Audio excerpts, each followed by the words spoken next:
السلام علیکم ورحمۃ اللہ وبرکاتہ۔ بسم اللہ الرحمن الرحیم، الحمد للہ رب العالمین، والصلاة والسلام علی رسولہ الکریم وعلی آلہ وصحبہ ومن سار علی نہجہ الی یوم الدین وسلم تسلیما کثیرا، اما بعد۔ آج ہمارا دورہ علوم شرعیہ کا تفسیر کا درس رہے گا، جس میں ہم آج سورۃ الاخلاص انشاءاللہ باذن اللہ تعالی لیں گے۔ اعوذ باللہ من الشیطان الرجیم، بسم اللہ الرحمن الرحیم۔ قل هو اللہ احد اللہ الصمد لم یلد ولم یولد ولم یکن له کفوا احد۔ قل کہہ دیجئے، هو اللہ، وہ اللہ ہے، احد جو ایک اور یکتا ہے، اللہ الصمد اللہ بے نیاز ہے جو کسی کا محتاج نہیں ہے، لم یلد اس نے کسی کو نہیں جنا، ولم یولد اور نہ وہ کسی سے جنا گیا ہے، ولم یکن له کفوا احد اور نہیں اس کا کوئی برابری کرنے والا، لم یکن لہ نہیں ہے اس کا کوئی کفوا برابر، احد کوئی بھی۔ تو یہ سورۃ الاخلاص ہے، جس کا نام بھی اخلاص ہے، اس کا موضوع بھی اخلاص ہے۔ عام طور پر صورتوں کے نام اس میں کوئی لفظ ہوتا ہے کہ جس لفظ کی وجہ سے اس کا نام رکھا ہوتا ہے، یا بعض اوقات کی صورت میں کوئی واقعہ ہوتا ہے، اس واقعے کی مناسبت سے اس کا نام ہوتا ہے۔ لیکن قرآن کی دو صورتیں ہیں خصوصی طور پر جن کا نام ان کے اندر اس لفظ سے نہیں ہے بلکہ اس موضوع کے اعتبار سے ہے، اور وہ سورۃ الفاتحہ ہے اور سورۃ الاخلاص ہے۔ تو اس کو اخلاص کیوں کہا گیا؟ کیونکہ اس میں اللہ تعالیٰ کی خالصتاً توحید کا بیان ہوا ہے۔ عام طور پر قرآن کریم کی صورتیں اس میں مختلف موضوعات ہوتے ہیں، لیکن اس صورت میں کسی بھی اور چیز کا بیان نہیں سوائے اللہ تعالیٰ کی توحید کا، اس لحاظ سے اس کو اخلاص کا نام دیا گیا۔ اور اسی طرح سے جو اس صورت کو پڑھ کر سمجھ کر اس پر عمل پیرا ہوتا ہے، اور یہ صورت جو ہے اس صورت کی وجہ سے، اس پر عمل پیرا ہونے کی وجہ سے اس شخص کو بھی اللہ کے لیے مخلص اور خالص بنا دیتی ہے۔ اور اس صورت کے مکی مدنی ہونے میں علماء کے اختلاف ہے، اگرچہ اکثر و بیشتر علماء کا یہی کہنا ہے کہ یہ صورت مکی ہے، لیکن بعض مفسرین کا کہنا ہے کہ صورت مدنی ہے، اور ان کے کہنے کی وجہ کیا ہے؟ اس کی وجہ جو ابھی ہم بیان کریں گے کہ یہ صورت کیوں نازل ہوئی، جس طرح کہ مستدرک حاکم اور دوسرے حدیث کی کتب میں ہے کہ بعض روایات میں ہے کہ مشرکین مکہ نے آپ صلی اللہ علیہ وسلم سے سوال کیا کہ اپنے رب کا نسب بتاؤ کہ وہ کون ہے، تو ان کے اس سوال پر اللہ نے ان کے جواب میں یہ صورت نازل کی، اور اس کی پہلی آیت بھی ہم کو اس کا سیاق و سباق یا اس کا انداز بھی ہم کو بتا رہا ہے کہ واقعی جیسے کہ کسی سوال کا جواب دیا جا رہا ہے۔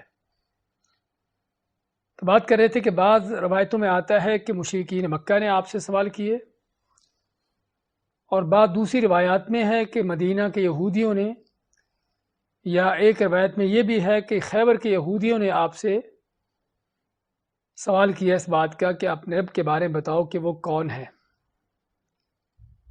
اور یہودی جو ہیں ان سے آپ کی ملاقات مکہ میں تو نہیں تھی، ان سے آپ کی ملاقات مدینہ میں ہوئی۔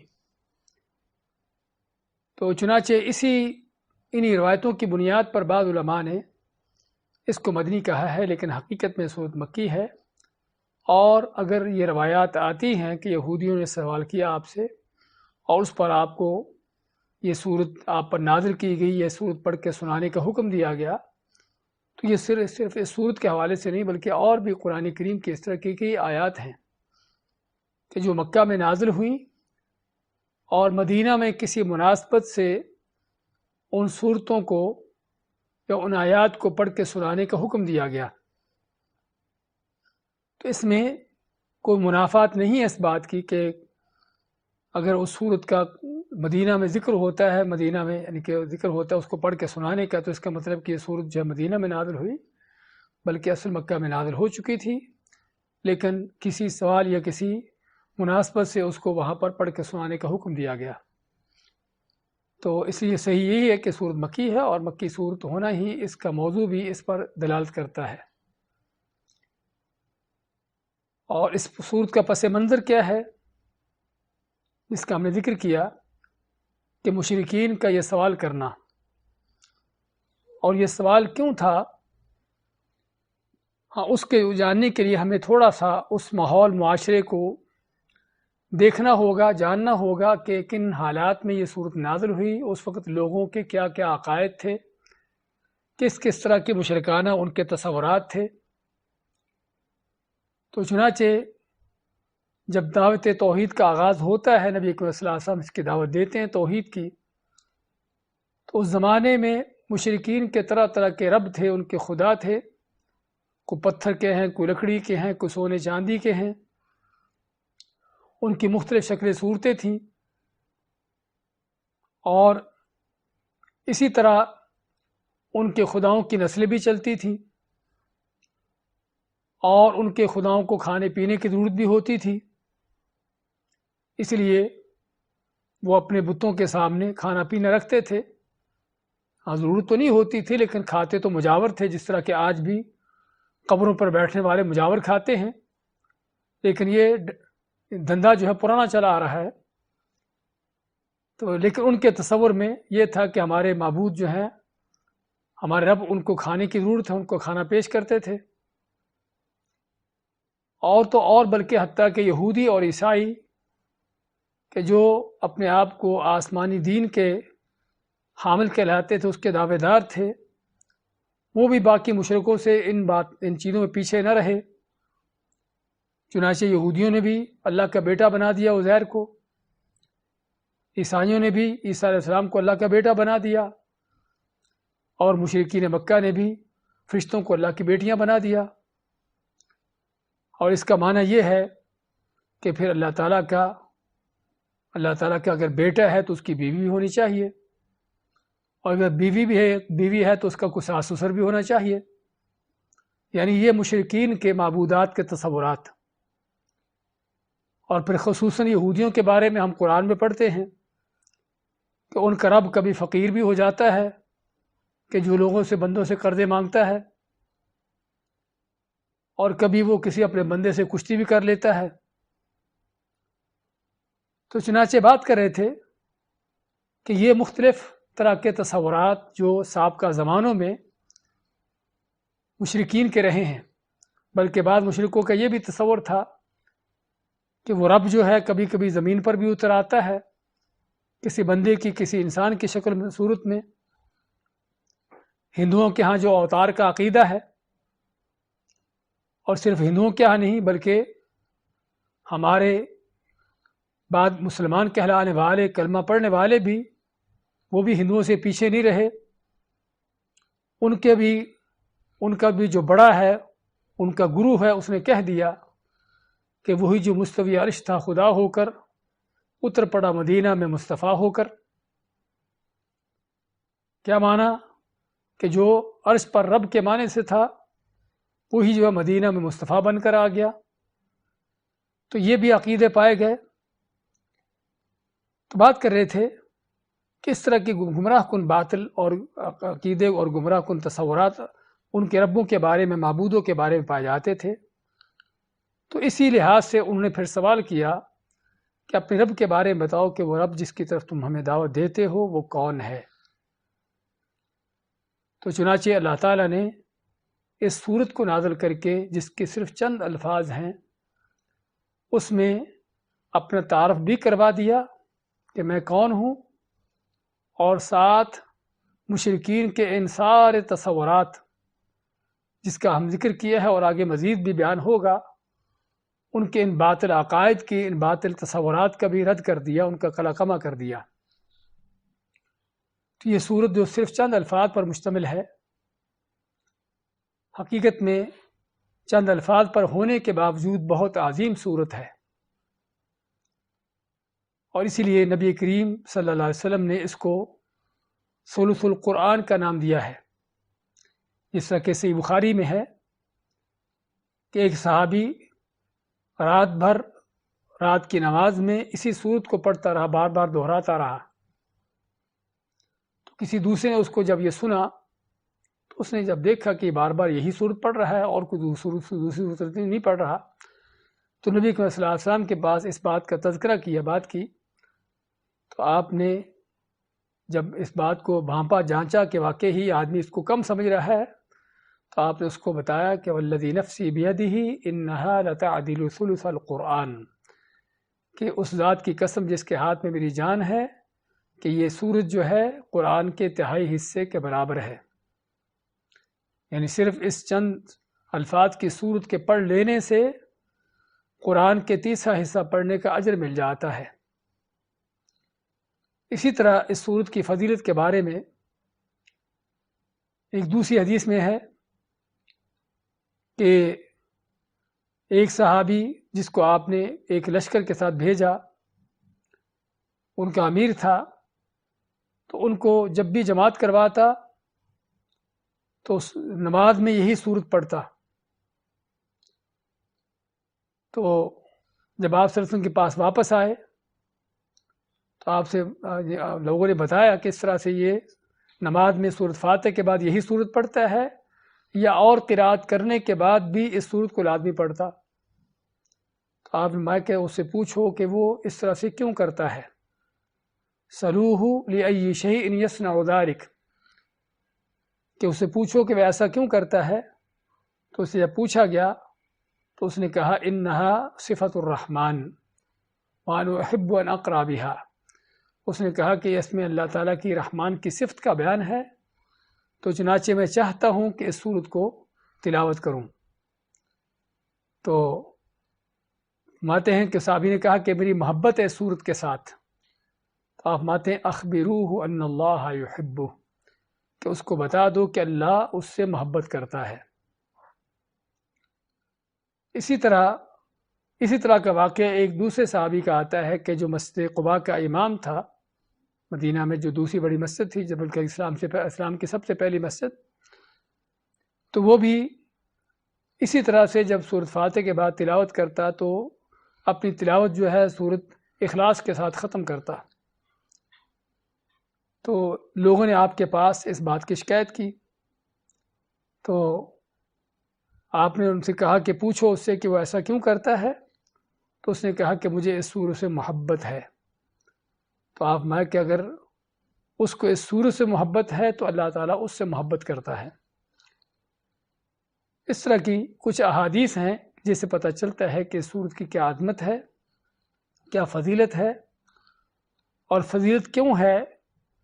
ہم آگے بھی اس کی تفسیر دیکھیں گے تو پتہ چلے گا کہ اگرچہ یہ چند الفاظ ہیں، لیکن ان چند الفاظ کے اندر اللہ نے کس انداز سے توحید و عقائد کو جمع کر دیا ہے اور اپنی عظمتوں کو بیان کر دیا ہے، تو کوئی شک نہیں کہ اس سورت کی ساری فضیلتیں، عظمتیں جو ہیں وہ اسی بنیاد پر ہیں کہ اس میں اللہ کی توحید کا بیان ہے، اللہ کا تعارف ہے، اور اگر کائنات میں اللہ کی ذات سے بڑھ کر کوئی نہیں تو کوئی شک نہیں کہ قرآن کی وہ آیات، وہ صورتیں جس میں اللہ کا بیان ہوتا ہے، ان آیتوں صورتوں سے بڑھ کر بھی کوئی صورت کو آیت نہیں۔ اگرچہ قرآن پورا کا پورا اللہ کا کلام ہے، ہر حرف کو پڑھنے کی 10 نیکیاں ہیں، اور ہر چیز کا اپنا ایک اجر اور اس کی عظمت ہے، لیکن وہ آیتیں، وہ صورتیں کہ جس میں اللہ تعالیٰ کا بیان ہوتا ہو، اگر کوئی صورت ہے تو سب سے عظیم ہو جاتی ہے۔ اگر وہ آیت ہے جس میں اللہ کی توحید کا بیان ہوتا ہے تو سب سے عظیم آیت بن جاتی ہے، جس طرح کہ آیت الکرسی ہے۔ اگر کوئی جگہ ہے کہ جہاں پر اللہ کی توحید کا نعرہ اٹھتا ہو تو وہ جگہ سب سے افضل ہو جاتی ہے، جس طرح کہ بیت اللہ ہے۔ اور اسی طرح سے وہ شخص بھی کہ جو اللہ کی توحید پر سچا مخلص ہو کے چل پڑتا ہے، ہاں وہ بھی اللہ تعالیٰ اس کو بھی سب سے عظیم بنا دیتا ہے۔ تو اللہ تعالیٰ کی توحید ہے ہی ایسی چیز کہ جس میں بھی آ جاتی ہے وہ چیز ہی بہت عظیم ہو جاتی ہے، اور جس سے یہ توحید نکل جاتی ہے وہی چیز جو ہے ذلیل و خوار ہو کے بیکار اور گھٹیا اور رندی ہو جاتی ہے۔ اس صورت کی فضیلت کے بارے میں کچھ اور بھی احادیث ہیں، روایات ہیں کہ جو یا تو ضعیف ہیں اور بلکہ بعض اوقات من گھڑت بھی ہیں، جس طرح کہ ہم نے پہلے بھی ذکر کیا ہے۔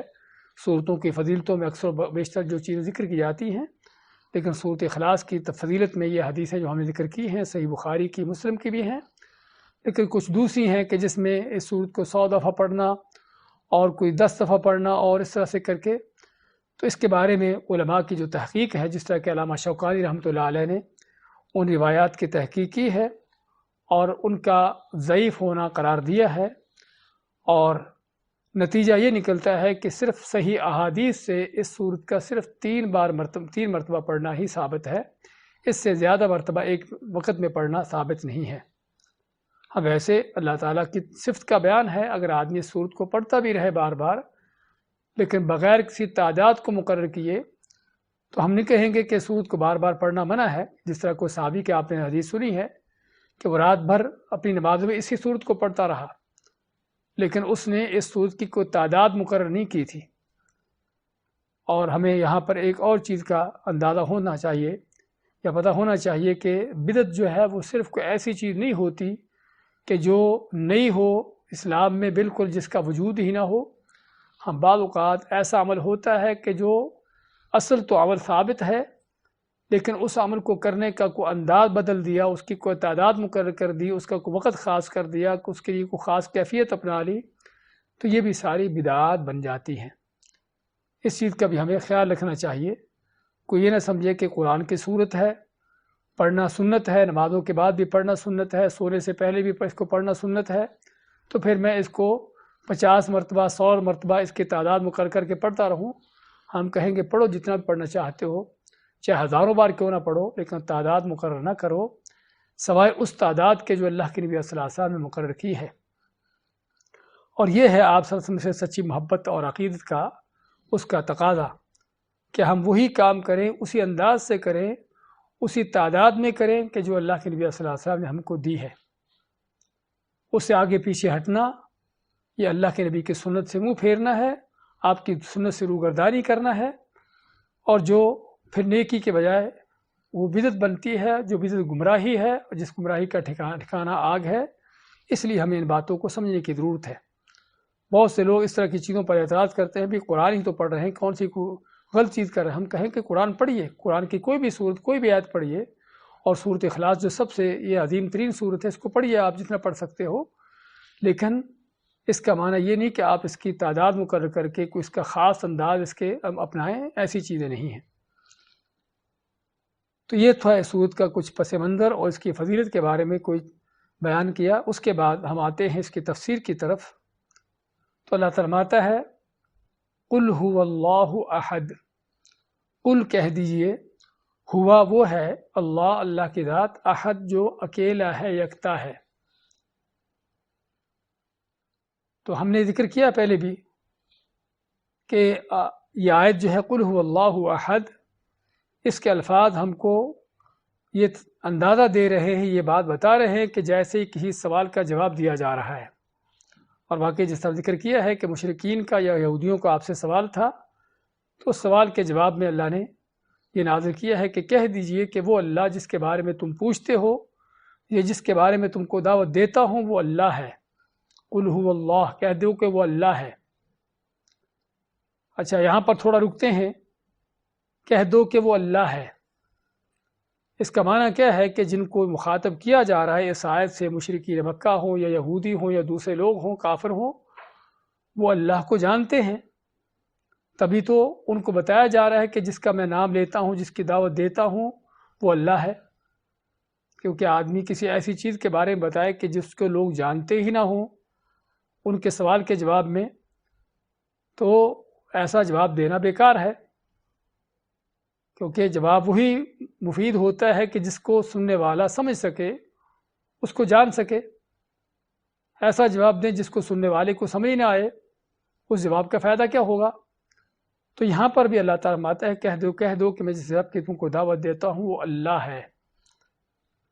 یہاں پر ہم جو بیان کرنا چاہتے ہیں وہ کیا ہے کہ مشرکین مکہ ہوں یا عام عرب کے مشرک ہوں یا اور کوئی کافر بے ایمان تھا آپ کے زمانے کا، کہ وہ اللہ کو جانتے تھے، اس لیے اللہ نے جواب دیتے فرمایا کہہ دو کہ وہ اللہ ہے، جس کی دعوت دیتا ہوں وہ اللہ ہے۔ اللہ کو جانتے تھے، اللہ کو مانتے تھے، اللہ کی عبادتیں کرتے تھے طرح طرح کی، اس سے دعائیں کرتے تھے۔ اور قرآن کریم کی ایک نہیں بلکہ 10 آیات کہ جس میں کافروں سے، مشرکوں سے، بت پرستوں سے پوچھا جاتا کہ بتاؤ تم کو کس نے پیدا کیا ہے؟ آسمان زمین کو پیدا کرنے والا کون ہے؟ کون ہے جو تم کو آسمان زمین سے روزی دیتا ہے، رزق دیتا ہے؟ زندگی موت کا مالک کون ہے؟ کون ہے جو بارشیں برساتا ہے؟ سارے اس طرح کے مختلف طرح کے سوالات جو قرآن کریم کے مختلف صورتوں میں جن کا ذکر آتا ہے، ان کی تفصیلات میں جانے کا ہمارے پاس وقت نہیں ہے، تو اکثر و بیشتر ہر اس طرح کے سوالوں کے جواب میں مشرکین کا جواب کیا ہوتا؟ فَسَيَقُولُونَ اللَّهُ، وہ کہیں گے کہ کرنے والا اللہ ہے، پیدا کرنے والا اللہ ہے، آسمان میں آسمان میں اس نے بنایا ہے، بارشیں وہ نازل کرتا ہے۔ تو کہنے کا مقصد کہ وہ مشرک کافر جو بتوں کے پجاری تھے اللہ کو جانتے تھے، اللہ کو مانتے تھے، بلکہ آپ ایسے بھی قرآن کریم کی آیتیں بھی پڑھیں گے کہ جہاں پر یہ بھی بیان ہوا ہے کہ جب کسی مشکل مصیبت میں ہوتے تو اپنے سارے معبودوں کو بھول کر، ان کو چھوڑ کر صرف ایک اللہ کو پکارتے تھے۔ دعوا اللہ مخلصین لہ الدین، کہ جب ان کی کشتیاں سمندروں میں پھنسی ہوتی موجوں کے اندر اور دیکھ رہے کہ اب غرق ہونا ہے، اب ڈوبنا ہے، ہلاک ہونا ہے، اس وقت ان کو اپنا کوئی چھوٹا بڑا کوئی کرنی دھرنی والا کوئی یاد نہ آتا تھا سوائے اللہ کے۔ اس کا معنی کیا ہے کہ اللہ کو نہ کہ صرف جانتے تھے، مانتے تھے، بلکہ وہ سمجھتے تھے کہ اللہ ہی حقیقی مشکل کشا ہے، اصل حاجت روا وہی ہے، اور سب سے بڑی مشکلات جو ہیں ان سے بچانے والا صرف وہی ہے۔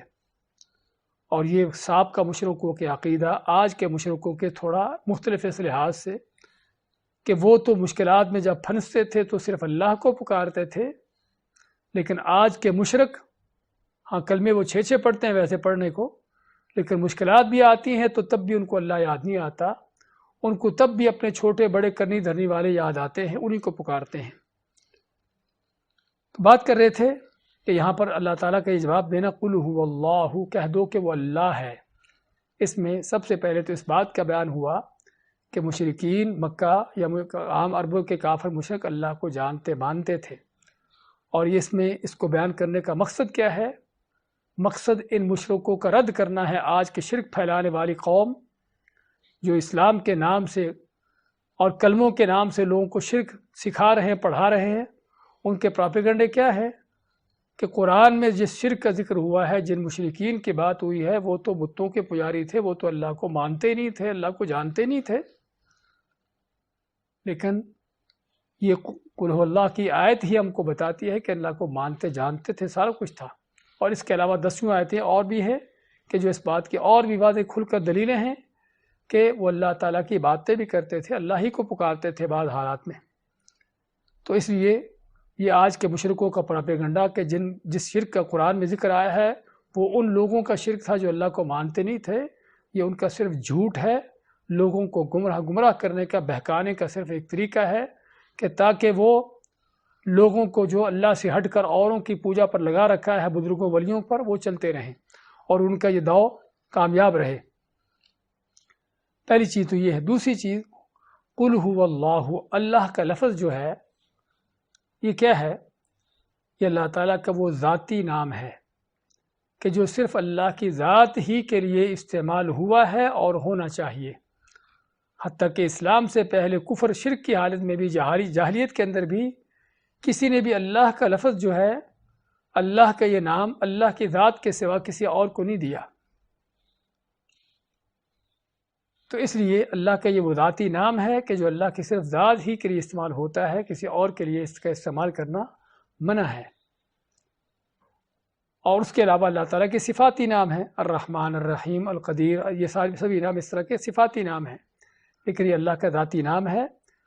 اور ذاتی نام ہونے کے ساتھ ساتھ اس نام کے اندر ساری ہی جمال و کمال کی صفات جمع ہیں، یعنی کہ اس میں کوئی صفات نہیں ہے۔ ذاتی نام ہونے کے ساتھ ساتھ اس میں ساری اللہ کے ناموں کی صفات اس نام کے اندر آ جاتی ہیں۔ اور یہ نام، اس نام کی حقیقت کیا ہے، یہ لفظ کیسے بنا ہے، تھوڑا سا اس کو بھی ہمیں جاننے چاہیے۔ اور ایک مسلمان ہونے کے ناطے ہر مسلمان کو پتہ ہونا چاہیے کہ میں جس اللہ کو پکارتا ہوں وہ اللہ کا لفظ کیا ہے، اللہ کون ہے بھی جاننا ہے، اللہ کا لفظ کیا ہے۔ پھر کوئی آپ سے کافر پوچھ لے کہ اللہ کا لفظ جو آپ کہتے ہو یہ لفظ کہاں سے بنا ہے، عربی زبان سے کہاں سے آیا ہے، تو اللہ کا لفظ اصل جو ہے الالہ سے ہے۔ الالہ، اور الہ کے معنی معبود، اور معبود الہ وہ معبود ہوتا ہے کہ جس کی محبت کرتے ہوئے، اس کی تعظیم کرتے ہوئے، دل میں اس کی ہیبت عظمت رکھتے ہوئے اس کی عبادت کی جائے، اس کی اطاعت کی جائے، اس کا کہا مانا جائے، اس کے سامنے جھکا جائے۔ یہ ہے الہ کا معنی۔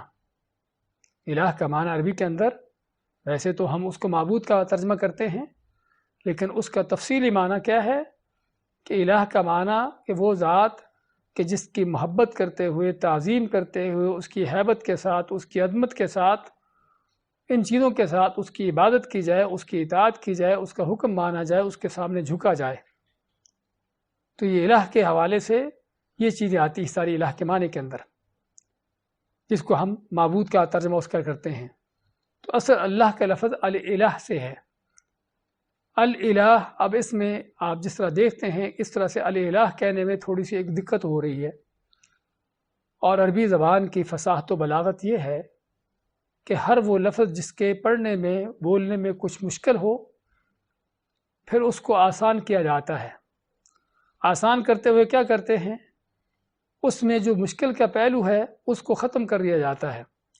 اب اس میں مشکل کہاں ہو رہی ہے، الالہ کہنے میں، تو ال کے بعد جو حمزہ آ رہا ہے الہ کا، اس کو نکال دیا گیا، اور پہلے لام کو دوسرے لام کے ساتھ ملا دیا گیا، تو کیا ہو گیا، اللہ بن گیا، دونوں لام مل کر مدغم ہو گئے، تو اس طرح سے لفظ اللہ بن گیا۔ تو یہ لفظ اللہ جو ہے کہاں سے ہے، الالہ سے ہے۔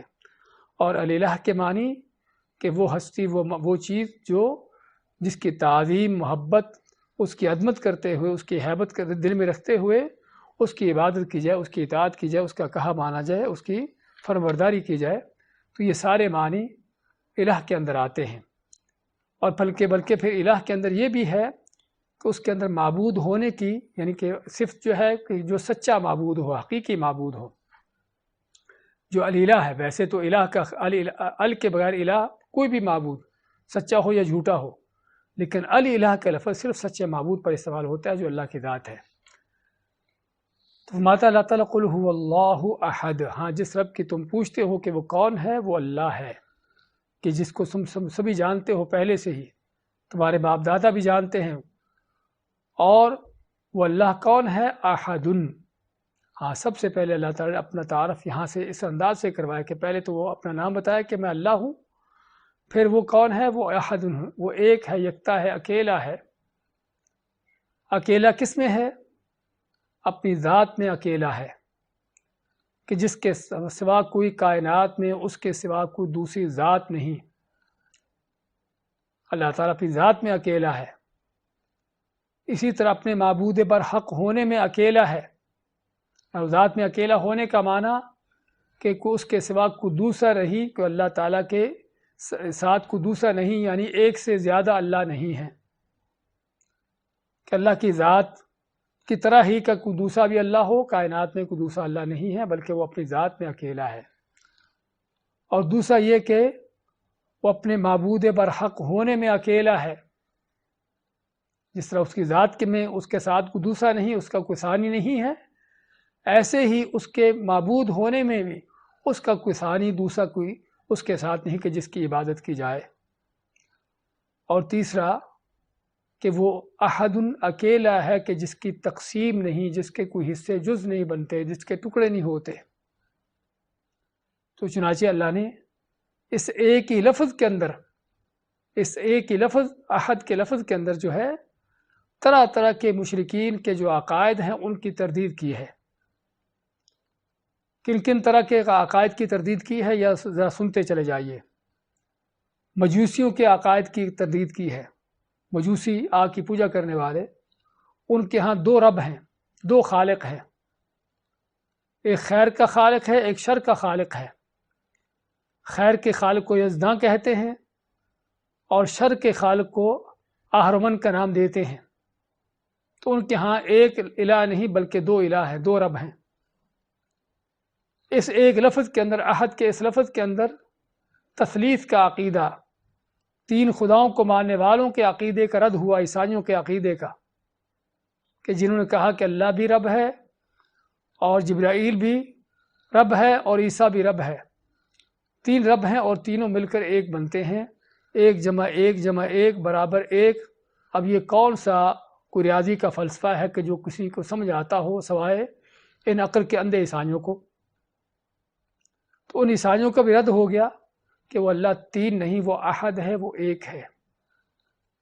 اس میں ہندوؤں کے عقیدے کا رد ہو گیا کہ جنہوں نے کروڑوں قسم کے رب بنا لیے ہیں، ان کے کروڑوں دیوتا دیویاں ہیں، ان سبھی کو اللہ تعالیٰ کا حصے دار مانتے ہیں۔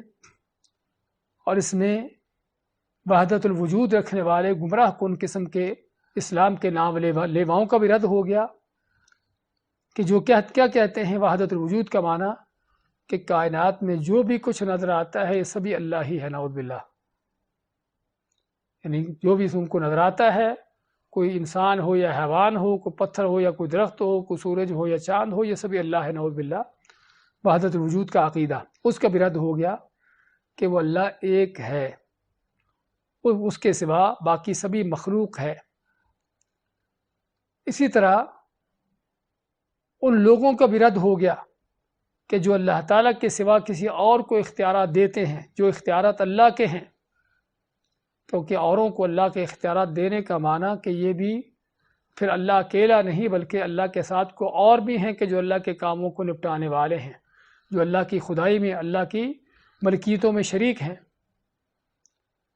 اور ان لوگوں کو بھی رد ہو گیا کہ جنہوں نے کہا کہ اللہ تعالیٰ کے کوئی حصے جز بنتے ہیں، اللہ تعالیٰ کے کوئی ٹکڑے ہوتے ہیں، اللہ تعالیٰ کے کوئی اجزاء ہوتے ہیں۔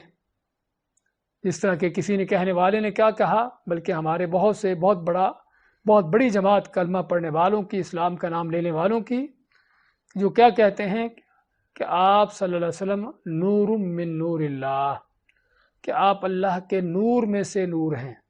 یعنی مقصد کیا کہنے کہ اللہ تعالیٰ کی ذات نور ہے، اور واقعی یہ بات صحیح ہے کہ اللہ تعالیٰ کی ذات نور ہے، لیکن کیا ہے کہ آپ صلی اللہ علیہ وسلم اللہ کے نور کا حصہ ہے۔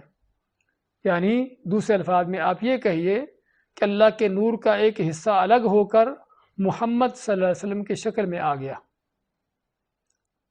اب یہ اس عقیدے کا بھی رد ہو گیا کہ وہ اللہ ایک ہے، اس کے کوئی آگے جز حصے نہیں ہیں، اس کے ٹکڑے نہیں بنے ہوئے، کیونکہ جو ٹکڑا ہوتا ہے وہ بھی اصل ہی کا ہوتا ہے، جو اصلیت، جو اصل چیز ہے، ٹکڑے کے اندر بھی وہ ساری خاصیتیں ہوتی ہیں۔ یہ لکڑی کا بینچ ہے، اس بینچ کا ایک ٹکڑا الگ کر دیں تو کیا ہوگا؟ وہ لکڑی ہی رہے گا یا مٹی بن جائے گا یا لوہا بن جائے گا؟ ہاں، وہ لکڑی ہی ہے۔ تو اگر اللہ کے نور میں سے کوئی اللہ کے نور کا حصہ الگ ہو کر کسی انسان کی یا کسی اور شکل میں بن گیا ہے تو وہ بھی اللہ ہی ہے۔ اللہ نے ان کا بھی رد کر دیا کہ وہ اللہ ایک ہے، ایک سے زیادہ نہیں ہے۔ قل هو اللہ احد۔ تو ان گمراہوں کا بھی رد کر دیا۔ ایسے ہی ان کا بھی رد کر دیا کہ جو کیا کہتے ہیں کہ اللہ تعالیٰ جو ہے بندوں کی شکل میں زمین پر کبھی اترتا رہتا ہے، اس سے ہم نے پہلے ذکر کیا ہے کہ ایسے بھی لوگوں کے معبود پائے گئے ہیں ان کا رب ایسا بھی ہے کہ جو کبھی کبھی زمین پر بھی اتر آتا ہے کسی انسان کی شکل میں۔ ہندوؤں کے ہاں جو اوتار کا عقیدہ ہے، اور یہی اعلیٰ حضرت صاحب کا عقیدہ ہے کہ وہی جو مستوی رشتہ خدا ہو کر اتر پڑا مدینہ میں مصطفیٰ ہو کر۔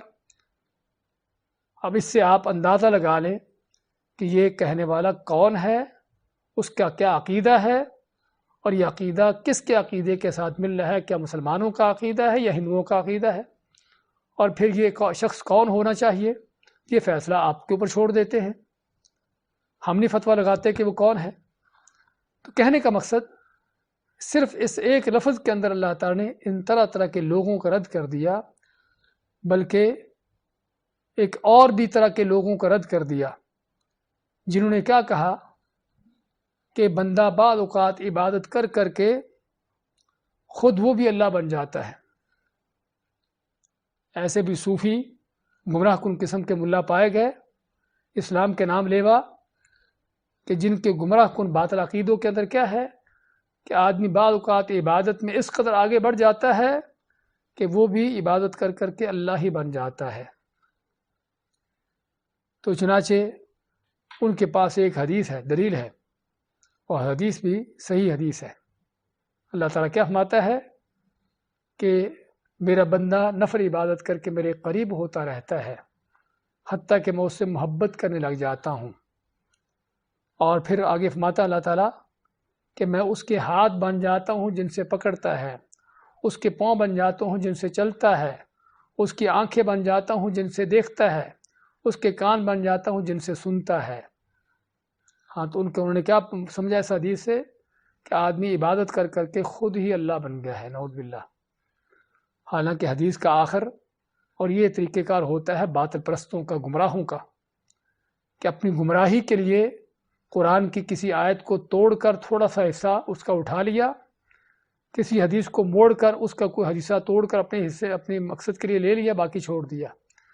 حدیث کے آخر میں اللہ تعالیٰ کیا فرماتا ہے کہ لَئِن سَأَلَنِي أَعْطَيْتُهُ، اگر مجھ سے سوال کرتا ہے تو میں اس کو دیتا ہوں۔ اس کا معنی کیا ہوا کہ یہی وہ شخص جس کے بارے میں اللہ فرماتا ہے کہ میں اس کے ہاتھ بن جاتا ہوں، اس کے پاؤں بن جاتا ہوں، یہ سارے کچھ، یہ کون ہے جو سوال کر رہا ہے؟ اس کا مطلب یہ ہوا کہ ایک وہ ہے جو سوال کر رہا ہے، اور ایک وہ ہے کہ جو سوال کو پورا کر رہا ہے، اس کو دے رہا ہے۔ تو پھر تو اللہ تو نہ ہوا، مانگنے والا پھر اللہ تو نہ بنا۔ لیکن یہ انداز ہوتا ہے گمراہ کن لوگوں کا اپنی گمراہیوں کو پھیلانے کا۔ تو خیر بات کر رہے تھے قل هو اللہ احد، اللہ تعالیٰ اپنا تعارف کرواتا ہے، کہہ دو کہ وہ اللہ ہے جس کے بارے میں تم کو بتاتا ہوں، وہ اللہ کی ذات ہے۔ احد، اور وہ اکیلا ہے، اس کے ساتھ کوئی دوسرا نہیں، نہ کوئی اس کا شریک ہے، نہ کوئی اس کا بیٹا بیٹی ہے، نہ کوئی اس کا حصہ جز ہے، نہ اس کے نور سے کوئی الگ ہوا ہے، نہ کوئی اس کا نہ وہ اوتار کی شکل میں کسی کی شکل میں آیا ہے، اور نہ کوئی خود عبادت کرتا کرتا اللہ بن گیا ہے۔ کوئی ایسی چیز نہیں، بلکہ وہ اکیلا ہی ہے پوری کائنات میں، جس کے ساتھ کوئی دوسرا نہیں ہے۔ اللہ الصمد، وہ اللہ کون ہے؟ اللہ نے مزید اپنا تعارف کرواتے فرمایا اللہ وہ اللہ ہے جو الصمد ہے۔ الصمد کا لفظ کہ جس کا ہمارے ہاں عموماً ترجمہ بے نیاز کیا جاتا ہے، اور بے نیاز کا ترجمہ بھی اکثر لوگوں کو سمجھ نہیں آتا کہ بے نیاز کا معنی کیا ہوتا ہے۔ تو بے نیاز کا معنی کہ جو کسی کا محتاج نہ ہو۔ اس لیے عبداللہ ابن عباس اور دوسرے مفسرین کا کہنا ہے کہ صمد وہ ہستی، وہ سردار یا وہ بڑا شخص، وہ بڑی ہستی کہ جس کے سبھی محتاج ہوں اور وہ کسی کا محتاج نہ ہو۔ اور واقعی اللہ تعالیٰ کی یہ صفت ہے، اللہ تعالیٰ کی یہ شان ہے، جس کو اللہ نے قرآن کریم میں کی ایک جگہ پر بیان کیا ہے، یا ایھا الناس انتم الفقراء الی اللہ واللہ هو الغنی الحمید۔ اللہ نے کیا فرمایا کہ اے لوگو، انتم الفقراء الی اللہ، تم سبھی اللہ کے فقیر ہو، اللہ کے محتاج ہو، واللہ هو الغنی الحمید، اور اللہ تعالیٰ ہے جو غنی ہے، کسی کا محتاج نہیں ہے، حمید تعریف والا ہے۔ تو اس لیے صمد کا معنی کہ جس کے سبھی محتاج ہوں اور وہ کسی کا محتاج نہ ہو، اور اللہ تعالیٰ کی بہت بڑی صفت ہے، اور اس صفت کے حوالے سے بھی ہم کو جاننا چاہیے کہ جس کے سبھی محتاج ہوں، نبی ہو، ولی ہو، جن ہو، فرشتہ ہو، زندہ ہو یا مردہ ہو، سبھی اس اللہ کے محتاج ہیں۔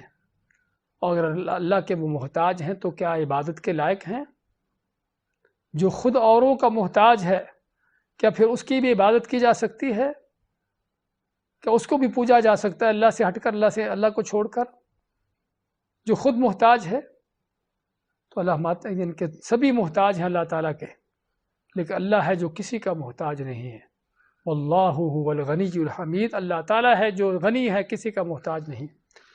تو یہ سمد کا ایک معنی کہ جس معنی کو سمجھنا چاہیے اور اس معنی کو سمجھ کر اس پر عمل پیرا ہونا چاہیے کہ جب سمجھ لیا کہ اللہ تعالیٰ ہی ہے جو کسی کا محتاج نہیں ہے، اس کے سوا کائنات میں ہیں جو سبھی کے سبھی محتاج ہیں، تو اس کا معنی یہ ہوا کہ پھر محتاجوں سے نہ مانگو، اس سے مانگو جو کسی کا محتاج نہیں ہے۔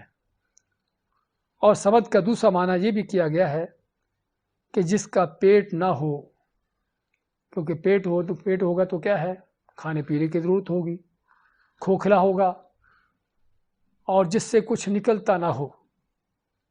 اور یہ بھی معنی اللہ تعالیٰ کی ذات کے حوالے سے دوسرے لفظوں میں یہ بھی کہا گیا ہے کہ جس کے کوئی حصے جز نہ بنتے ہوں، جو ہم نے احد کے معنی میں کیا ہے کہ جس کے حصے اجزاء نہ بنتے ہوں، جو اکیلا یعنی ایک ہی ایک ہے، آگے نہ تو اس کی کوئی اولاد پیدا ہوئی ہے، نہ اس نے کسی کو جنا ہے، نہ کوئی اس کا حصہ الگ ہو کے کچھ اور بنا ہے، بلکہ وہ ایک ہی اپنی اکیلی ذات کے ساتھ ہے۔ اور یہ بھی عقیدہ ہم کو اپنانے کی ضرورت ہے۔ اس عقیدے کو اپنائیں گے تو اللہ تعالیٰ کے اولادوں کی نفیہ ہو جائیں گی، جس کا آگے ذکر ہو رہا ہے۔ اس عقیدے کو اپنائیں گے تو اللہ کے نور میں سے حصے نکلنے کے سارے وہ عقیدے باطل اور ختم ہو جائیں گے۔ تو اسی اللہ کون ہے؟ صمد ہے، کہ جس کے آگے کوئی حصے جز نہیں بنتے، نہ وہ کسی کا محتاج ہے، اور وہ ایک ہی ہے جس کا کوئی آگے حصہ جز نہیں ہے۔ اللہ الصمد۔ اور خاص طور پر صمد کے ساتھ جو لگا ہے، اس میں تخصیص پیدا ہوئی ہے کہ اللہ تعالیٰ ہی ہے جو صمد ہے، جو کسی کا محتاج نہیں، جس کا کوئی حصہ جز نہیں۔ باقی کائنات کی ہر چیز اس کے حصے اجزاء بنتے ہیں، وہ جاندار چیز ہو یا بے جان ہو۔ تو اللہ تعالیٰ ہی ایک اکیلی ذات ہے کہ جس کا کوئی حصہ جز نہیں ہے۔ اور اسی لیے فرمایا اللہ تعالیٰ نے وَهُوَ يُطْعِمُ وَلَا يُطْعَمُ، کہ وہ اکیلا ہی ہے کہ جو کھلاتا ہے اور اس کو کھلایا نہیں جاتا۔ وَهُوَ يُطْعِمُ، کھلاتا ہے، پوری مخلوقات کو کھلا رہا ہے، وَلَا يُطْعَمُ، اور جس کو کھلایا نہیں جاتا۔ اور اس کے بعد میں تیسری آیت میں لم یلد ولم یولد، یہ ایک ہی آیت ہے۔ لم یلد، لم کے معنی نہیں، یلد، ولد یلدو، کسی چیز کو جنم دینا، جننا، اپنے پیٹ سے یا اپنے بطن سے اس کو نکالنا، جس کو جننے کا نام دیتے ہیں، جنم دینا یا جننا۔ اس نے کسی کو جنا نہیں، لم یلد، اس نے کسی کو جنا نہیں، ولم یولد، اور نہ وہ خود کسی سے جنا گیا ہے۔ مزید اللہ تعالیٰ کے عہد ہونے کے تفصیل، اگرچہ عہد کے اندر یہ ساری چیزیں آ چکی ہیں، لیکن قرآن کریم کا بلکہ عربی کا عموماً یہ انداز ہے کہ کسی چیز کو اجمالی طور پر بیان کرنے کے بعد پھر اس کی تفصیل آتی ہے، لوگوں کو مزید اس کی حقیقت بیان کرنے کے لیے۔ تو عہد کے اندر یہ ساری چیزیں آ چکی ہیں اجمالی طور پر، لیکن آگے تفصیل آ رہی ہے الصمد کے ساتھ بھی، اور اس کے ساتھ بھی کہ اللہ تعالیٰ وہ ہے کہ جس نے لم یلد، کسی کو جنا نہیں۔ ہاں، اس لفظ کے ساتھ، اس آیت کے ساتھ مختلف طرح کے گمراہ کن لوگوں کے عقیدوں کا رد ہوا۔ عیسائیوں کا رد ہوا جنہوں نے کہا کہ عیسیٰ اللہ کا بیٹا ہے، یہودیوں کا رد ہوا کہ جنہوں نے کہا کہ عزیر ابن اللہ، عزیر اللہ کا بیٹا ہے، اور مشرکین عرب کا رد ہوا کہ جنہوں نے کہا کہ فرشتے اللہ کی بیٹیاں ہیں۔ اور اس طرح مختلف طرح کے فلاسفہ جو ہیں کہ جنہوں نے بیٹے بیٹیاں تو نہیں بنائے، لیکن انہوں نے اور عقلیں بنا دی، اور اس طرح کے فلسفے قائم کر کے لوگوں کو گمراہ کر دیا۔ ہندوؤں کا رد کر دیا کہ جس نے کروڑوں طرح کے اور بھی خالق بنا دیے۔ تو اللہ فرماتا ہے کہ اس نے کسی کو جنا نہیں۔ اور یہ جننے کی نفی کیوں کی گئی ہے؟ اللہ نے اولاد کی جو نفی کی ہے، اور بڑے شدید سخت الفاظ سے نفی کی ہے۔ سورہ مریم میں اللہ تعالیٰ کیا فرماتا ہے؟ وَقَالُوا اتَّخَذَ الرَّحْمَنُ وَلَدًا، اور ان ظالموں نے کہا کہ رحمان نے اپنا بیٹا بنا لیا۔ لقد جئتم شیئا ادا، اللہ فرماتے ہیں کہ تم نے بہت بڑی بات کر دی. تکاد السماوات یتفطرن منہ، قریب ہے کہ اس تمہاری بات سے آسمان پھٹ جائیں. وتنشق الارض، اور زمین ٹکڑے ٹکڑے ہو جائے. وتخر الجبال ہدا، اور پہاڑ ریزہ ریزہ ہو کر گر پڑیں. ان دعوا للرحمن ولدا، کہ انہوں نے رحمان کا بیٹا بنا دیا.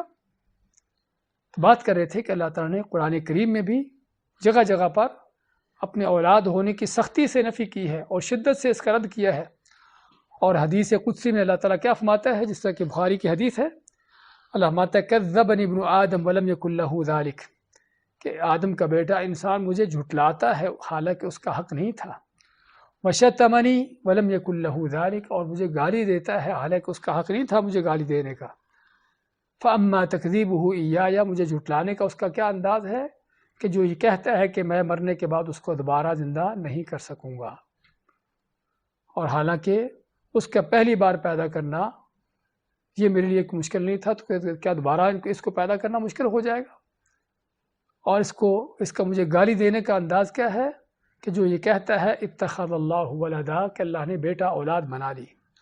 وانا الاحد الصمد لم الد ولم اولد ولم یکن لی کفوا احد. سورۃ اخلاص کے یہ الفاظ اس حدیث کے اندر آتے ہیں کہ میں کون ہوں، انا الاحد، میں اکیلا ہوں، الصمد، جو صمد ہوں، لم الد ولم اولد، نہ میں لم الد، نہ میں نے کسی کو جنا ہے، ولم اولد، اور میں نہ جنا گیا ہوں، ولم یکن لی کفوا احد، اور نہیں میرا کوئی میرا برابری کرنے والا کوئی بھی. تو بات کر رہے تھے کہ اللہ تعالیٰ نے اپنے اولاد ہونے کی سختی سے نفی کی ہے. اگرچہ مخلوقات کے لحاظ سے اولاد کا ہونا کمال کی صفت ہے، لیکن اللہ تعالیٰ کے لیے یہ نقص اور کمزوری کی صفت ہے. کمزوری کی صفت کیوں ہے؟ کیوں اللہ نے اس چیز کو سختی سے اس کی نفی کی ہے؟ اس کی 4 وجوہات ہیں. پہلی وجہ کیا ہے کہ اگر کسی کی جنس ہو، اس کی اولاد ہو، تو لازماً جو اولاد ہے پھر وہ بھی اسی جیسی ہوتی ہے. یعنی بیٹا بھی باپ جیسی صلاحیتیں رکھتا ہے. یعنی انسان سے کون پیدا ہوگا؟ انسان ہی پیدا ہوگا. تو اس لیے اگر اللہ سے کوئی نعوذ باللہ پیدا ہوتا ہے، اللہ کی کوئی اولاد ہوتی ہے، تو اس کا معنی کہ پھر اللہ ایک نہیں رہتا، پھر اللہ اور بھی کئی آگے بڑھتے ہیں. اس کا بیٹا بھی تو پھر اللہ ہونا چاہیے نا. اور پھر اللہ تعالیٰ کا اگر بیٹا ہے تو پھر اللہ جیسا ہونا چاہیے، اس میں اللہ کی صفات ہونی چاہیے. اگر اللہ تعالیٰ کھاتا پیتا نہیں ہے، اس کو ان چیزوں کی ضرورت نہیں ہے، نہ سوتا ہے، نہ کھاتا ہے، نہ پیتا، نہ کوئی اس طرح کی، تو بیٹے کے ساتھ بھی ایسا ہونا چاہیے. اسی اللہ تعالیٰ نے ان چیزوں کا رد کرتے فرمایا سورۃ مائدہ میں مل مسیح ابن مریم الا رسول، کہ مسیح ابن مریم جس کے بارے میں گمراہ کن عیسائیوں کا عقیدہ ہے کہ اللہ کا بیٹا ہے، اللہ فرماتے ہیں کہ وہ تو صرف اللہ کے رسول ہیں. قد خلت من قبلہ الرسل، ان سے پہلے بھی اور اسی طرح کے رسول گزر چکے. وہ امہ صدیقہ، اور ان کی ماں صدیقہ ہیں. کانا یاکلان الطعام، دونوں کے اللہ کے بندے ہونے کی، انسان ہونے کی، الہ نہ ہونے کی، اللہ کا بیٹا نہ ہونے کی دلیل کیا ہے؟ کانا یاکلان الطعام، کہ وہ دونوں کھانا کھاتے تھے. اللہ تو کھانا نہیں کھاتا. اب کیسے ہے کہ باپ تو کھانا نہ کھائے لیکن بیٹا ایسا پیدا ہو جائے جو کھانا کھائے؟ بلکہ اللہ نے تو مخلوقات میں نظام ایسا رکھا ہے کہ جو باپ کی خوراک ہوتی بیٹے کی بھی وہی خوراک ہوتی ہے. شیر کا بچہ گھاس نہیں کھائے گا، وہ بھی گوشت ہی کھائے گا، اور بکری کا بچہ گوشت نہیں کھائے گا، گھاس کھائے گا. تو ایسے ہی اگر اللہ کا بیٹا ہوتا تو جس سے اللہ نہیں کھاتا پیتا، تو بیٹے کو پھر کیوں ضرورت ہوگی کھانے پینے کی؟ تو اللہ تعالیٰ نے ایک عقلی دلیل دیتے ہوئے ان عقل کے اندھوں کو سمجھانے کی کوشش کی کہ تم کیسے اس کو اللہ کا بیٹا بناتے ہو جبکہ وہ تو کھانا کھاتا ہے اور میں تو کھانا نہیں کھاتا. وہ لا یطعم. تو کہنے کا مقصد کہ پہلی بات تو یہ ہے اولاد کی نفی ہونے کی، کہ اگر کسی کے باپ کا بیٹا ہو تو باپ کی جو بیٹا ہے جو اسی کی جنس سے ہوتا ہے. اور دوسری یہ چیز ہے کہ اولاد پیدا ہونے کا معنی کہ باپ اس کا محتاج ہے. اور عموماً انسان و بندوں کے حوالے سے ہم اس چیز کو اچھی طرح سمجھتے ہیں کہ اولاد جو ہے طلب کی جاتی ہے تاکہ بڑھاپے میں انسان کا سہارا بنے. اس کے نام کو آگے جاری رکھے تو لوگ محتاج ہوتے ہیں اولادوں کے، جبکہ اللہ تعالیٰ کون ہے؟ هو الغنی، وہ کسی کا محتاج نہیں ہے، وہ ہر لحاظ سے غنی ہے۔ قالوا اتخذ اللہ ولدا سبحانہ، ان ظالموں نے کہا کہ اللہ نے بیٹا بنا لیا۔ اللہ ماتا ہے کہ وہ پاک ہے اس بات سے، اس چیز سے پاک ہے کہ اس کا کوئی اولاد ہو، بیٹا ہو۔ کیوں؟ هو الغنی، کیونکہ وہی ہے جو غنی ہے ہر لحاظ سے، کسی کا محتاج نہیں۔ تم محتاج ہو، اس لیے تم کو اولادوں کی ضرورت ہوتی ہے، اللہ کسی کا محتاج نہیں ہے۔ اور تیسری بات کیا ہے؟ تیسری بات یہ ہے کہ تمام کائنات کے اندر جو بھی چیزیں ہیں یا تو خالق ہے یا مخلوق ہے۔ خالق کون ہے؟ ہاں کسی کو شک ہے کہ اللہ کے سوا کوئی اور بھی خالق ہے؟ حل من خالق غیر اللہ، اللہ کے سوا بھی کوئی خالق ہے؟ ہاں سابقہ زمانوں کے مشرک تو کہتے تھے کہ اللہ کے سوا کوئی خالق نہیں ہے، لیکن آج آپ کو مل جائیں گے کلمہ پڑھنے والے کہ جو کہیں گے کہ ہاں اللہ کے سوا بھی کوئی خالق ہیں، ان کے کرنے دھرنے والے ان کی طرف حتیٰ کہ تخلیق کی صفت ان کو دے دی، ان کو خالق بھی بنا دیا ہے۔ تو لیکن ہر زمانے کے مشرک و کافروں کا اس پر اتفاق رہا ہے، بلکہ پوری انسانیت کا اس پر اتفاق رہا ہے کہ اللہ کے سوا کوئی خالق نہیں ہے۔ اور اللہ تعالیٰ اگر اکیلا خالق ہے تو باقی سبھی کون ہیں؟ وہ سبھی مخلوق ہیں۔ تو جن کو تم اللہ کے بیٹے بیٹیاں بنا رہے ہو وہ تو پھر مخلوق ہوئے، اور مخلوق ہونا بندہ ہے، اور مخلوق ہونا بندہ ہونا ہے، یعنی اللہ تعالیٰ رب ہے، خالق ہے، اور باقی سبھی اس کے بندے ہیں۔ اور بندہ ہونے اور بیٹا ہونے دونوں میں فرق ہے، کہ کیسے کسی آدمی کا بیٹا بھی ہو، اس کا غلام بھی ہو، اس کا بندہ ہو، یہ کیسے ہو سکتا ہے؟ تو جس طرح تم لوگوں کے لحاظ سے کسی کا بیٹا جو ہے اس کا غلام نہیں ہو سکتا، تو پھر ایسے اللہ تعالیٰ بھی جو رب ہے باقی سبھی اس کے بندے ہیں، چاہے عیسیٰ علیہ السلام ہوں، چاہے عزیر علیہ السلام ہوں، چاہے فرشتے ہوں، سبھی اللہ کے بندے ہیں۔ تو پھر اللہ کے بندے ہونے کے ساتھ ساتھ اس کے بیٹے کیسے ہو سکتے ہیں؟ اور اس چیز کا بھی اللہ نے بیان فرمایا ہے، وَمَا يَنبَغِي لِلرَّحْمَنِ أَن يَتَّخِذَ وَلَدًا، اور رحمان کو لائق نہیں تھا کہ وہ اپنی کو اولاد بناتا، اس کی کو اولاد ہوتی۔ ان كُلُّ مَن فِي السَّمَاوَاتِ وَالْأَرْضِ إِلَّا آتِ الرَّحْمَنِ عَبْدًا، کہ آسمان و زمین میں جو بھی کچھ ہے وہ سبھی کے سبھی اللہ کے پاس آنے والے ہیں، کس حالت میں؟ اس کے بندے بن کر۔ تو بندہ جو ہے وہ کبھی بیٹا نہیں ہوتا۔ تو تیسرا رد یا تیسرا جواب اس کا یہ ہے، تیسری وجہ اس کی یہ ہے۔ اور چوتھی کیا ہے؟ اللہ نے جو خود قرآن کریم میں بیان کی ہے کہ اگر کسی کا بیٹا ہے تو اس کی بیٹا کہاں سے آئے گا؟ کیا زمین سے اگے گا؟ آسمان سے اترے گا؟ کہاں سے بیٹا آتا ہے؟ ہاں بیٹا پیدا ہوتا ہے بیوی سے۔ اس کا معنی کہ اگر بیٹا ہے تو پھر بیوی ہونی چاہیے۔ اس لیے ہم نے شروع میں ذکر کیا ہے کہ مشرکین کے گمراہوں کے جو رب ہیں، ان کے جو معبود ہیں، ان کے خدا جو ہیں، وہ ایسے بھی ہیں کہ اگر ان کے بیٹے ہیں تو اس کا بیٹا ہونے کا معنی کہ پھر بیوی ہونی چاہیے، بیوی ہے تو اس کے ساس سسر بھی ہونے چاہیے پھر۔ اور اللہ نے اس گمراہ کن عقیدے کا رد کرتے ہوئے فرمایا اَنَّا يَكُونُ لَهُ وَلَدٌ وَلَمْ تَكُن لَهُ صَاحِبَةٌ، کہ اللہ تعالیٰ کی کوئی اولاد، اس کا بیٹا کیسے ہو سکتا ہے؟ اس کی کوئی تو بیوی نہیں ہے۔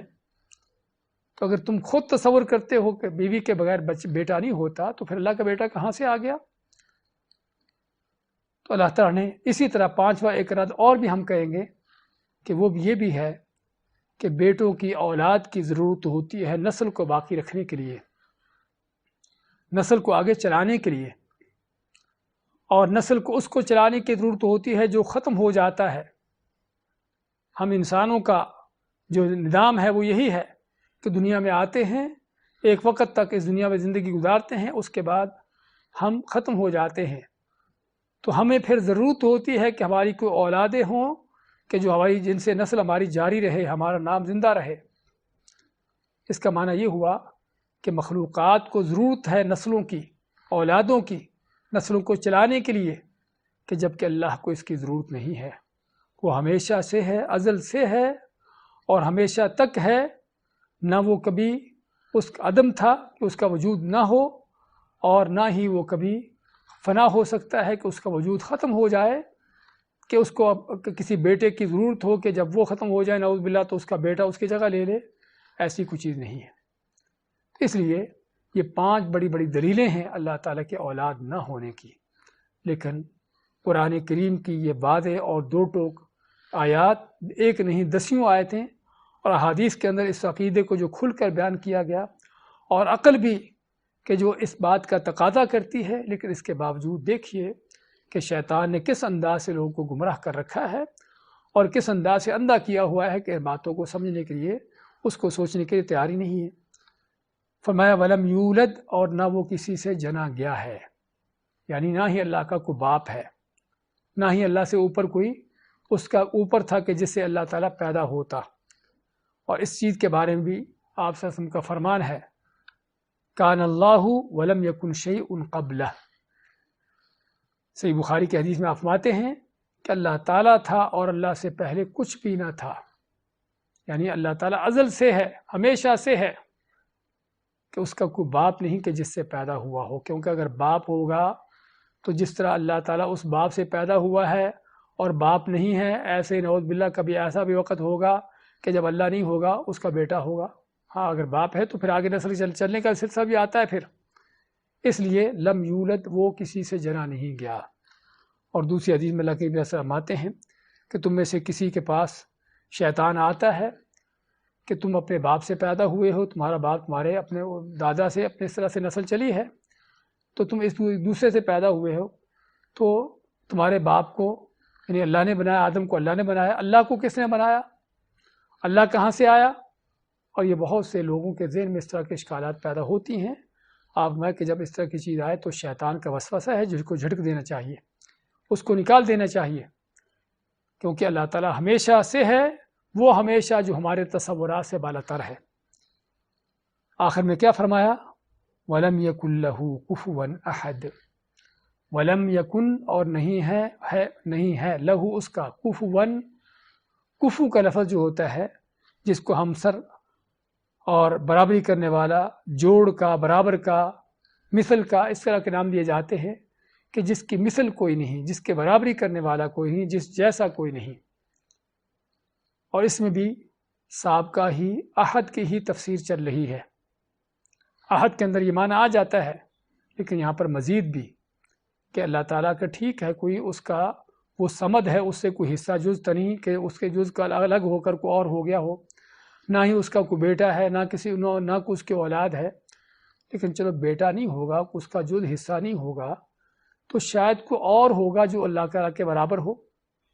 اللہ داتا ہے تو کوئی حجویری بھی داتا بن سکتا ہو، اللہ تعالیٰ بڑا مددگار ہے تو بغداد میں عبدالقادر جیلانی بھی غوث اعظم بن جاتا ہو۔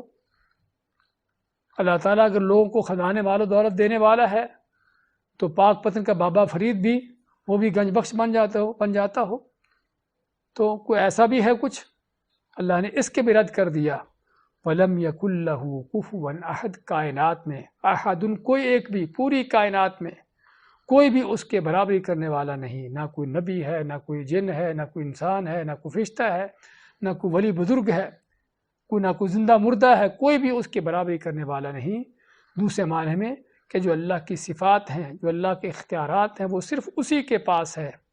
کائنات میں کسی کے پاس وہ اختیارات نہیں ہیں، وہ صفات کسی کے پاس نہیں ہیں، اور اگر کسی کے پاس ہو سکتی ہوتی تو نبیوں کے سردار، جہانوں کے امام رسول کریم صلی اللہ علیہ وسلم کے پاس ہوتی، کہ جن کا مقام، جن کا مرتبہ پوری کائنات کے مخلوقات میں سب سے اونچا ہے، لیکن آپ کا اختیار اتنا سا بھی نہیں تھا کہ آپ اپنے دشمنوں کو، جنہوں نے آپ کو زخمی کیا ہے، آپ کے چہرہ مبارک کو زخمی کیا، آپ کے دانت مبارک شہید کیے، آپ کے 70 صحابہ کو شہید کر دیا، آپ نے اگر ان کے لیے بھی بد دعا کر دی تو اللہ تعالیٰ نے کیا فرما دیا؟ لیس لک من الامر شیء، اے نبی علیہ الصلوۃ والسلام آپ کا کوئی اختیار نہیں ہے، اللہ کے اختیارات میں سے آپ کا کوئی حصہ نہیں۔ آپ نے دعا کیا کی تھی؟ آپ نے کیا کہا تھا کہ یہ لوگ جنہوں نے اپنے نبی کو زخمی کر دیا، ان کی کامیابی کیسے ہو سکتی ہے؟ اللہ نے کیا فرمایا؟ اے نبی تیرا کام نہیں، ان کو عذاب دینا، ان کو بخش دینا، یہ میرا کام ہے۔ چاہوں تو ان کو عذاب دوں، چاہوں تو ان کو بخش دوں، اور اللہ نے بخشا ان کو، لیکن بخشا ایسے نہیں ہے۔ احد کے جتنے بھی بڑے بڑے کردار دیکھیے سیرت کو اٹھا کر، بذات خود ابو سفیان کو جو کافروں کا کمانڈر اعلیٰ تھا، چیف کمانڈر تھا. اس کے بعد ابو جہل کا بیٹا اکرمہ، خالد بن الولید کہ جو بڑے بڑے کمانڈر تھے جن کے ہاتھوں سے مسلمانوں کو بہت بڑا نقصان ہوا، کہ ان کی سیرتیں اٹھا کر دیکھیے. احد کے جنگ میں جتنے بڑے بڑے کردار تھے سبھی کو اللہ نے اسلام کی ہدایت دی، ایمان لاتے ہیں، ہدایت پر آتے ہیں اور اسلام کے کمانڈر بنتے ہیں. اللہ تعالیٰ نے آپ کو بھی دکھا دیا اور رہتی دنیا کو بھی دکھا دیا کہ اگر اختیار ہے تو صرف اور صرف اللہ کا ہے. قیامت کے دن کے اختیار تو اللہ کے ہوں گے ہی ہوں گے. والامر یومئذ للہ. آج کے بھی سبھی کے اختیارات صرف اللہ کے ہیں. بات کر رہے تھے کہ اگر کائنات میں اللہ تعالیٰ کے اختیارات کسی کو مل سکتے ہوتے، اللہ کی صفات کسی کو مل سکتی ہوتی تو رسول کریم صلی اللہ علیہ وسلم کی ذات ہوتی. لیکن آپ کا بھی حال کیا ہے کہ اپنے دشمنوں کے بارے میں بھی آپ نے بات کہہ دی کہ ان کی فلاح کیسے ہوگی، کامیابی کیسے ہوگی. اللہ نے وہیں پر روک دیا آپ کو کہ آپ کا یہ حق نہیں ہے، آپ کا اختیار اس میں نہیں ہے. میں چاہوں تو ان کو عذاب دوں، چاہوں تو ان کی توبہ کر دوں. اور اللہ نے ان کو اسلام کی توفیق دی، اسلام قبول کرتے ہیں اور اللہ ان کی توبہ کرتا ہے. تو کہنے کا مقصد ہمیں بہت بڑا سبق ملتا ہے یہاں پر اس صورت میں. اور یہ صورت ہمیں یہی سبق سکھانے کی آئی ہے کہ اللہ تعالیٰ کون ہے، اس کی کیا عظمت ہے. اور لیکن افسوس کی بات یہ ہے، آخری بات کہہ کے بات ختم کرتے ہیں، کہ صورت کی جو سنت ہے کہ ہم ہر فجر کی سنتیں پڑھتے ہوئے ایک رکعت میں، پہلی رکعت میں سورۃ الکافرون پڑھیں، دوسری رکعت میں قل هو اللہ یہ سورت پڑھیں. مغرب کی سنتیں پڑھتے ہوئے بھی سنت ہے کہ دونوں رکعتوں میں سورۃ کافرون اور سورۃ اخلاص پڑھیں. وطروں کے اندر بھی دوسری اور تیسری رکعت میں ان دونوں سورتوں کا پڑھنا آپ کی سنت ہے.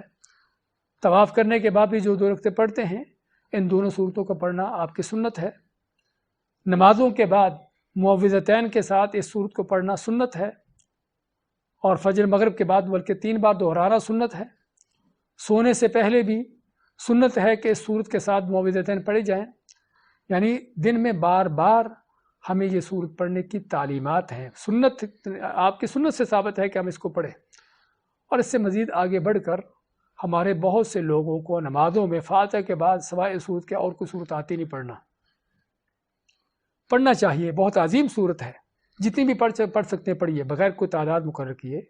لیکن اصل جو چیز ہے وہ صرف سورت کے پڑھنے پر ختم نہیں ہو جاتی. اصل جو بات ہے وہ اس سورت کو سمجھنے کی بات ہے کہ ہم اس سورت کو دہراتے تو کئی بار ہیں کہ ایک دن میں ممکن ہے ہر رکعت میں اسی سورت کو پڑھ لیتے ہوں، اس سورت کو 30-40 مرتبہ پڑھ لیتے ہوں ایک دن میں، لیکن کبھی اس کے معنی پر غور کیا ہے؟ اور بلکہ بعض ایسے بھی لوگ جو اس سورت کے وظیفے کرتے ہیں، کہ تسمیہ پھیرتے ہیں، ہزار منکے کی تسبیح سورت کی پڑھ جاتے ہیں، لیکن پھر بھی غلاظتوں میں، شرک کی غلاظتوں میں ڈوبے ہوئے، شرک کی نجاستوں سے گندے اور پلید. کس وجہ سے؟ کہ پتہ ہی نہیں کہ ہم پڑھ کیا رہے ہیں، پتہ نہیں ہم کیا کہہ رہے ہیں، کس توحید کا اقرار کر رہے ہیں، کیسے اللہ کی توحید کی عظمتوں کو بیان کر رہے ہیں. اور یہ وجہ ہے قرآن کا ترجمہ، قرآن کے معنی کو نہ جاننے کی. اصل اس کا نتیجہ یہی ہے. اور اس لیے گمراہ کن مشرک کبھی بھی آپ کو قرآن کا ترجمہ نہیں پڑھنے دیں گے، قرآن کی تفسیر نہیں پڑھنے دیں گے، تاکہ ان کا شرک کا کاروبار کہیں بند نہ ہو جائے.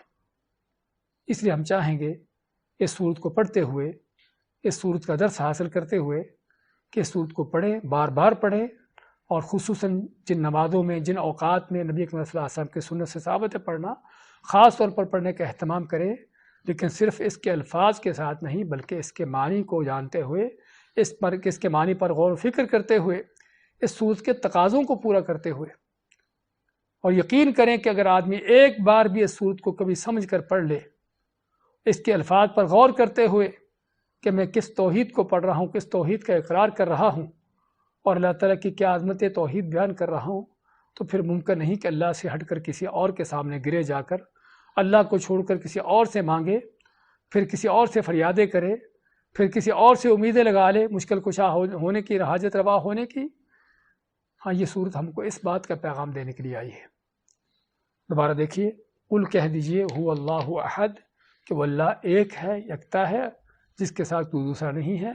اللہ الصمد، وہ اللہ بے نیاز ہے، کسی کا محتاج نہیں ہے، اس کے کوئی حصے اجزاء نہیں ہیں.